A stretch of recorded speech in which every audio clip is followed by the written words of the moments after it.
just to kick off this particular bit of discussion, I wanted to ask, why is it important for us to do research? Guys? The project I'm working on is called Arts and Impact Wales, and that's about providing better evidence from the sector to be able to convince other people, like the commissioning bodies that David was talking about earlier. So simple answer would be more work, potentially more money, more opportunities, having something to be able to in your back pocket when someone says prove it, because quite often we talk very eloquently about how brilliant our work is and how important it is, but we're not as good as other sectors at actually having that evidence to back it up. And I think the very useful bit is about the colleagues either side here from universities, is maybe having even somebody else do that research for you, so as it's objective and independent.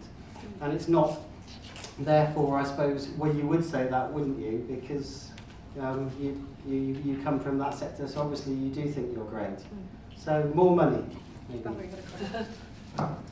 Well, I also want to say that the research councils have at long last discovered the arts.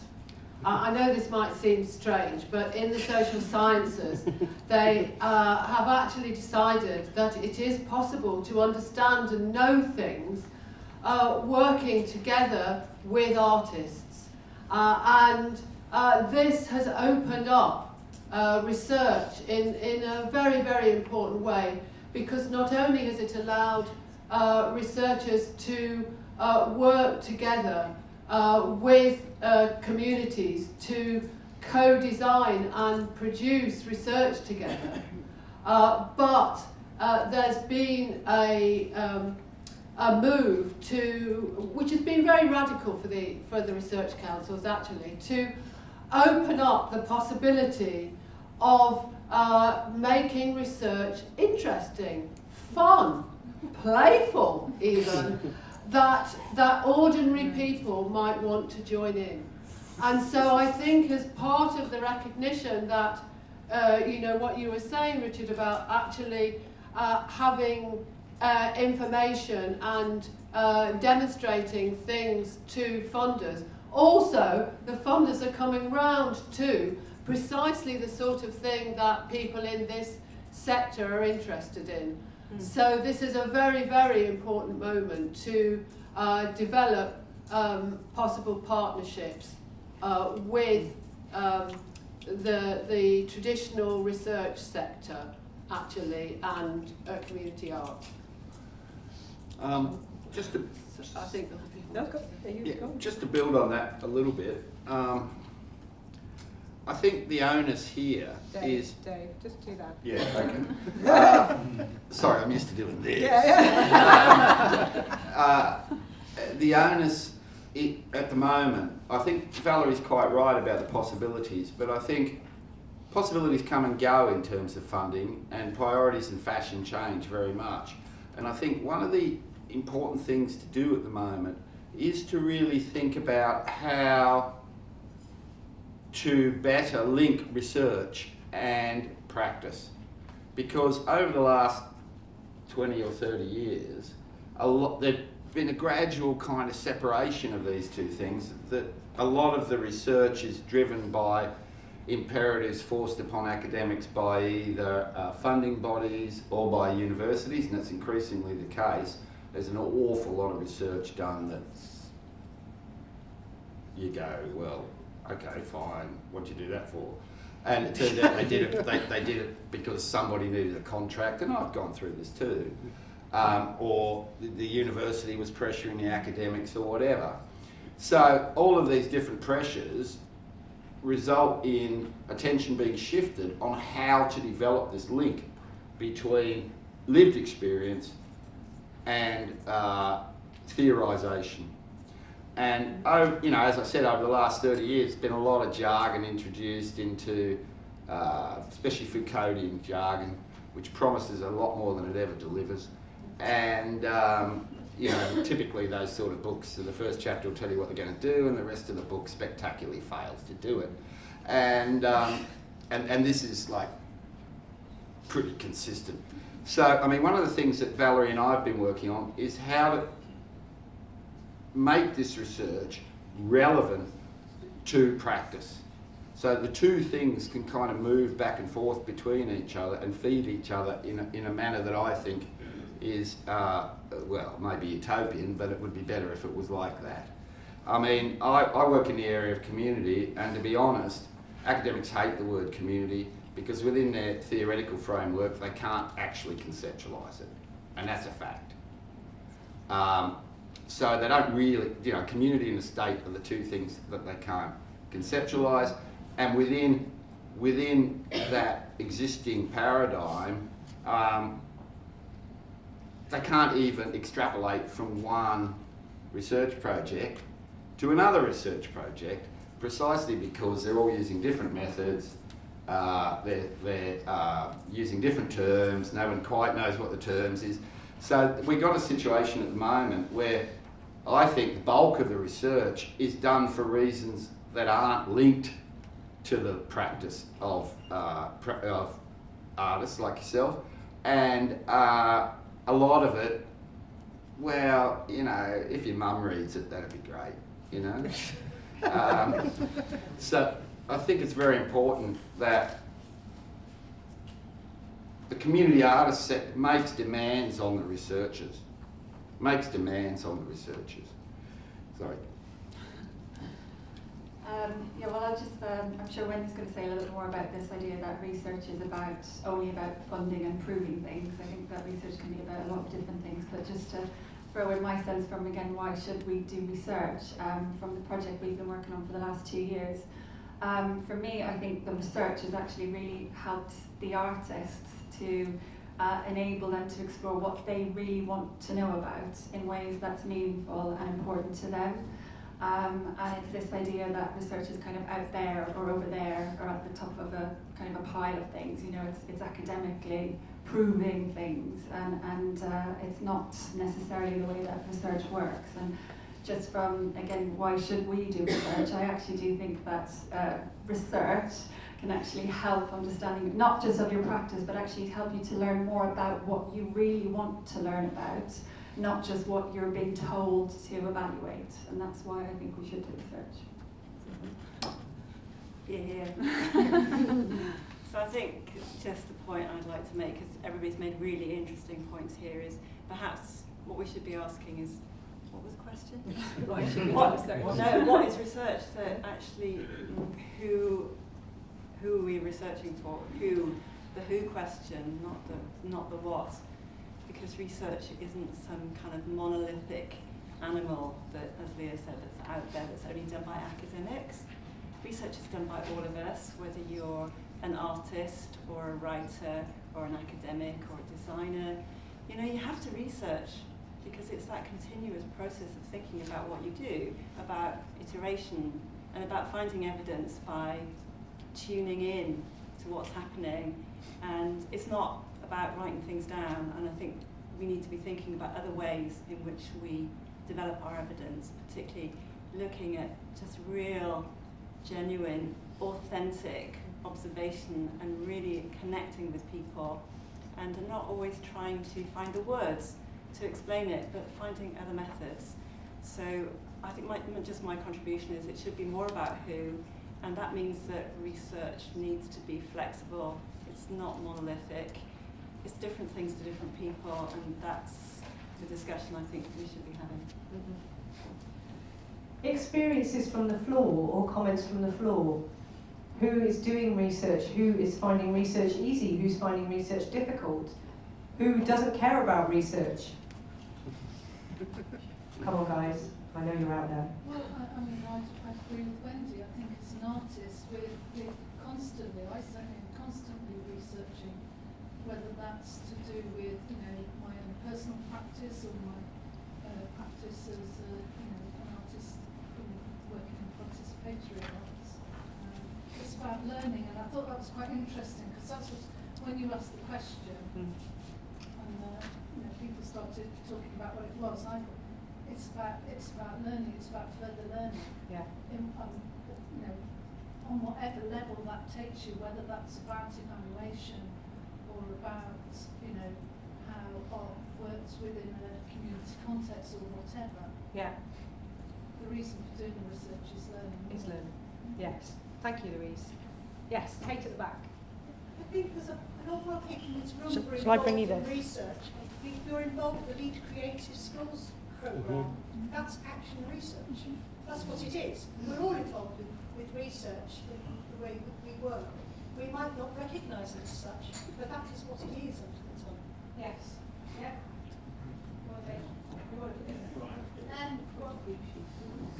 So I think research is actually about people and actually using the research to inform funders, dare I say this, because it reinforces what we do, and maybe what we're doing needs to be different. And let's you know, gather the evidence to enable us to do things new, because actually the new stuff maybe is what's needed.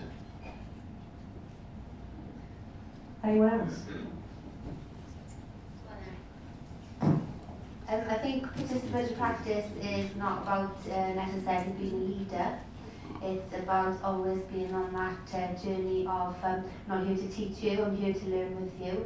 And participatory practice is constant research. I think I've had a few light bulb moments today that the whole of my last year I've spent doing research, and I didn't actually realise that would do all tricking me into do it. So yeah, thanks for that. Our pleasure. Any other comments? Any other comments?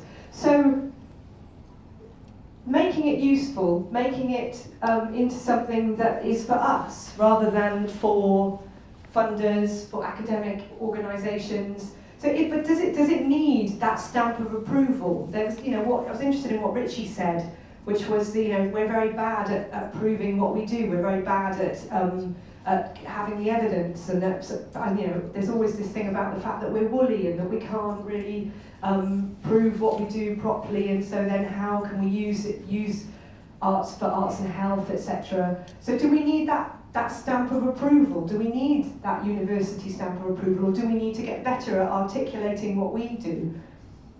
Go on then, Richie.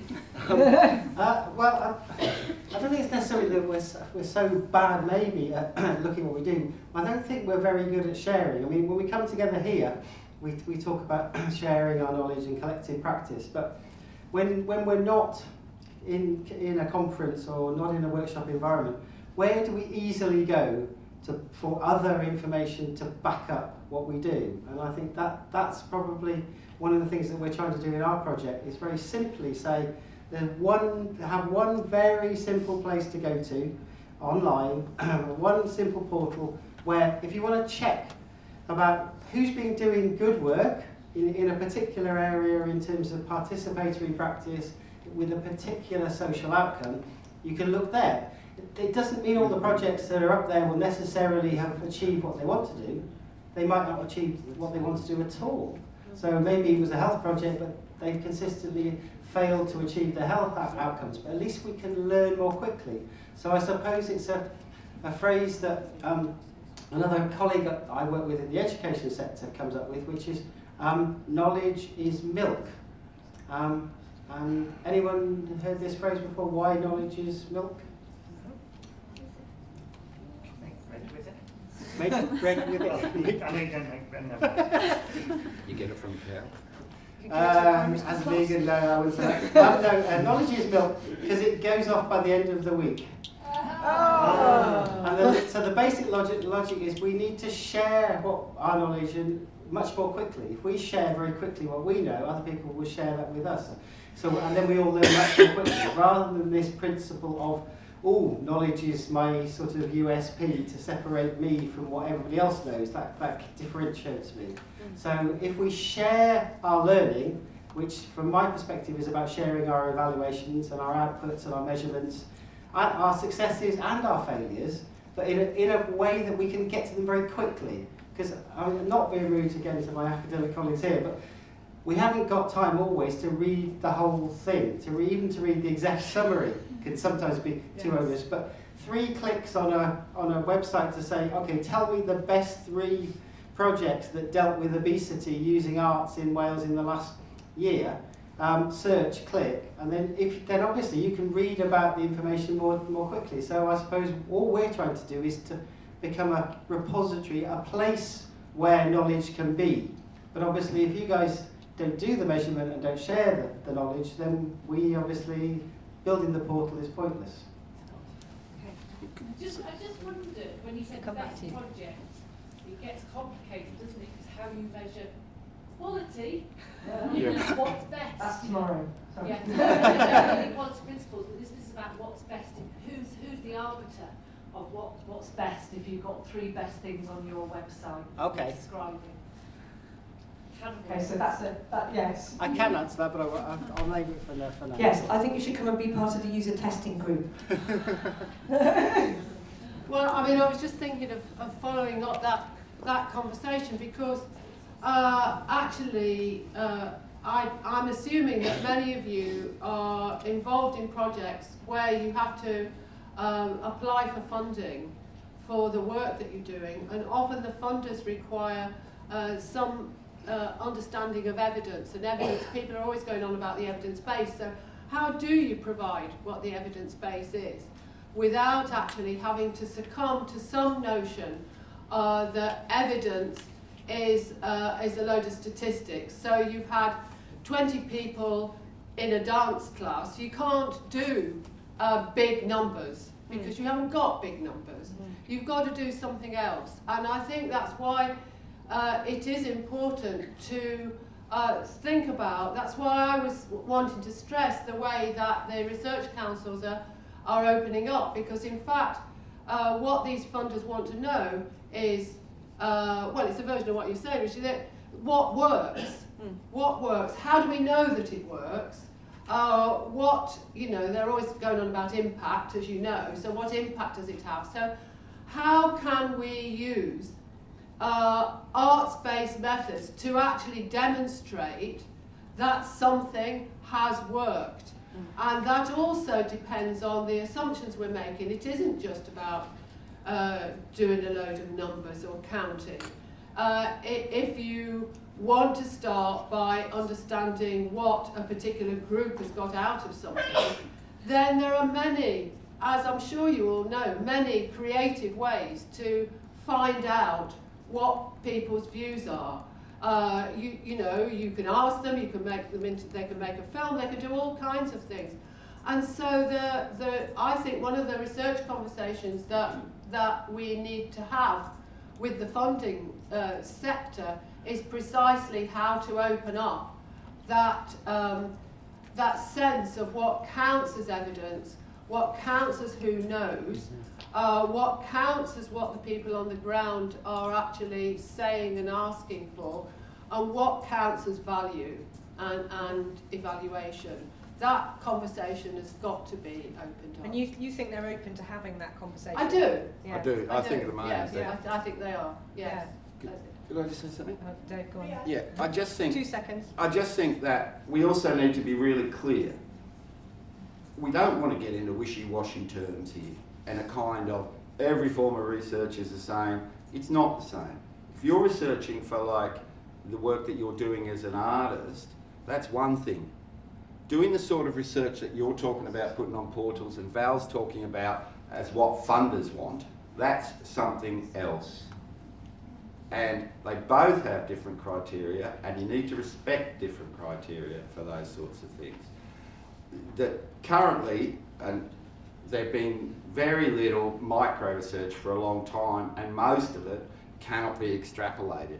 And it requires you to demand from the person who's doing the project that they actually produce stuff that you can use, not that's useful to everybody and gets ticks. Marvellous. So, and then that actually takes us back to Wendy in a minute, because she's been helping us to look at some of those methodologies and some of those ways of researching. I'm going to come down here to Kate, because she's had her arm up very insistently and very, very patiently. Yeah, just going back to something that Richie said, and I think it's a really important issue, and it's not just about what works best, it's how we fail. And I'm involved with a very exciting programme with European cultural managers at the moment, Tandem Europe programme, and it's full of social innovation and some fantastic works coming out of it.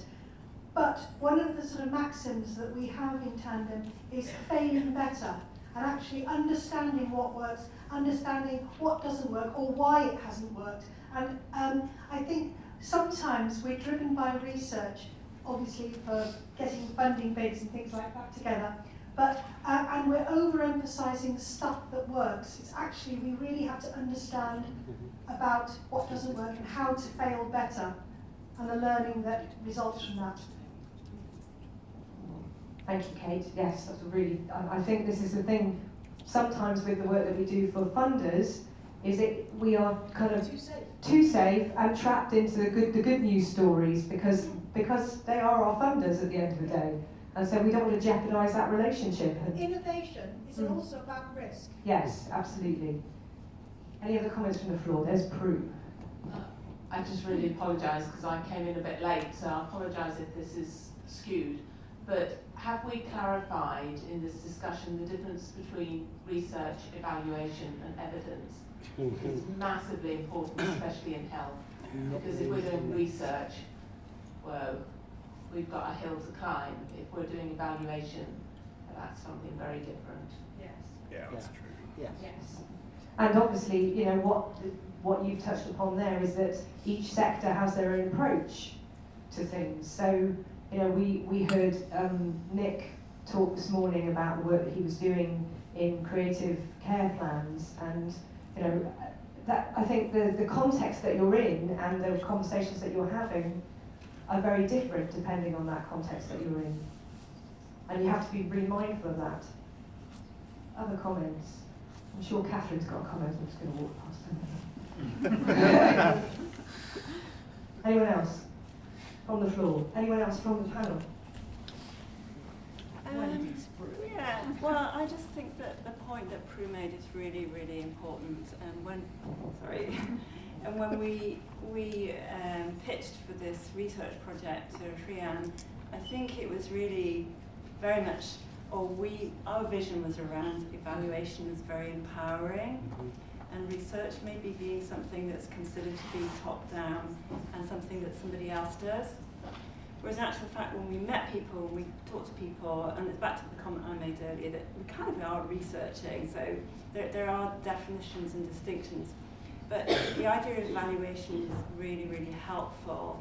And also thinking about projects, it's not, research or evaluation is not something you do at the end, you kind of do it before you've even started. You're doing it all the time during your practice, and then there's an idea that at the end you do it to prove something, and I think that's very difficult. So when we took on this project, it was really about thinking of evaluation as a spectrum of opportunities and trying to treat it in a very creative way to allow people to really think, or to be prompted to think about their practice and what their practice about. And then to think about how the research might support that, but it's really about the practice. And practice-based research is looking at how our practice really informs, but the idea of the practice is not separate from the research. And I think evaluation is a really, really useful way. And the other thing to think about, and the way we sort of started to separate things, is to, and again, it's a bit of academic speak, but you think of your outputs, that might be the thing that you're making, and you think of the outcomes, and that might be the difference that you're hoping to achieve, and then you think of the impact. But they work at different levels and at different times, so it's definitely not a one-size-fits-all, and working directly with artists has been really transformative for me in terms of thinking what research is about, and it's lovely that it's worked that way around, that I've learned from the artist, and it's not been the research, being top down and top led. So yeah, it's a whole can of worms. But we have got a little prototype. Any more comments from? Well, I'll just make a quick one. Just a quick one. I mean, I just want to come back to the person who said something about the relationship between, or the difference between value evaluation and research. Yeah. Because I think that really is an important issue. But one of the, and you were mentioning health. You see, I think one of the things that often happens is that in relation to judgments about value, governments actually seek quantitative analyses, and they won't touch anything else because they think it's not hard evidence. So that's where the issue between research, value and evaluation becomes very, very blurred. And that's why I was trying to suggest that, and I think you're quite right, Rhian, that actually there is a space now. It is opening up in which that conversation can be had, that it's not simply a question of having to demonstrate with very large numbers and only certain kinds of quantitative evidence that things work. I believe that there is openness, certainly at the level of funding bodies and research councils, for that to be had, and for artists actually to take a central role in that. I come back to this point where you have to force the researcher to actually do the research that's appropriate to you. And now, one of the opportunities that Val's talking about is precisely that funding bodies are asking people now to work with organisations. And that is a requirement to get funding. Now, most academics, in my experience, want to work with like the Museum of Wales or some sort of huge organisation. If you want to work with them, there is an opportunity for you to go canvassing to academics, to be their partners. When you say funding bodies, do you mean research funding bodies? Yeah, research funding bodies. That you have an opportunity to think up proposals that you want, and then go to people that you at the university and suggest partnerships to them, because they want to do this research. They're under pressure to do this research, and in terms of impact, the impact is a really tricky issue, because we did a project that had massive impact in the area that we were in, but none of it registered on the funding body's notion, or the university's notion, Cardiff University's notion, of what impact was. Impact to them was getting it written as policy by an organisation. So all of these things need to be thought about, but I just want to stress that coming up with projects and approaching people at universities is, under the current funding regime, absolutely possible, and should be, pursued. Fantastic. Okay, we're going to have to draw this conversation to a close, because we're going to split into two very small, into two breakout groups now.